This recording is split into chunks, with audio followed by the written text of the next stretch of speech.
জানেন ভাই, এখন না টাকাই সব। টাকা থাকলে তুমি অনুষ্ঠানের প্রধান অতিথি, টাকা থাকলে তুমি গ্রামের প্রধান, ওই টাকা থাকলে তুমি সমাজের বিশিষ্ট সমাজসেবক, টাকা থাকলে তুমি জনগণের বিশ্বস্ত নেতা, টাকা থাকলে তুমি গরিবের বন্ধু, ওই টাকা থাকলে তুমি বাবা মার কাছে দায়িত্ববান ছেলে, টাকা থাকলে তুমি শ্বশুরবাড়ির সবচেয়ে আদরের জামাই, ওই টাকা থাকলে তুমি আত্মীয় স্বজনের কাছে সবচেয়ে নামি দামি মানুষ, টাকা থাকলে তুমি বন্ধুর খুবই ঘনিষ্ঠ এক বন্ধু হইতে পারবা, টাকা থাকলে তুমি বউয়ের কাছে না পৃথিবীর সেরা স্বামী, ওই টাকা থাকলে সন্তানের কাছে তুমি পৃথিবীর সেরা বাবা। যার কাছে টাকা নাই তার কাছে এই সমাজের কোনো মূল্য নাই। একটা কথা মনে রাখবেন ভাই, এই সমাজের মানুষ না এখন আর মানুষের মানুষ মনে করে না, মনে করে টেহাই তার বাবা মা, টেহাই তার ধর্ম, টেহাই তার জাত পাত সব কিছু।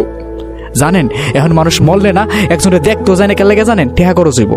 এখন একটা মানুষ মারা গেলে তার দামি কাফনও লাগাইতে চায় না মানুষ, কারণ এই সমাজে টেহাই সব। বাড়ি গাড়ি অট্টালিকা সবকিছু নির্মাণ করে কেন লেগে জানেন? শুধু টেহা আর টেহা। কিন্তু একটা কথা মাথায় আসে না, আরে ভাই মরার সময় তো সবাই একভাবেই মরি ভাই, মরার পরে তো সবাই 3.5 হাত মানে নিজে তোমার যেমন গাইতে রাখবো আমারও গাইতে রাখবো।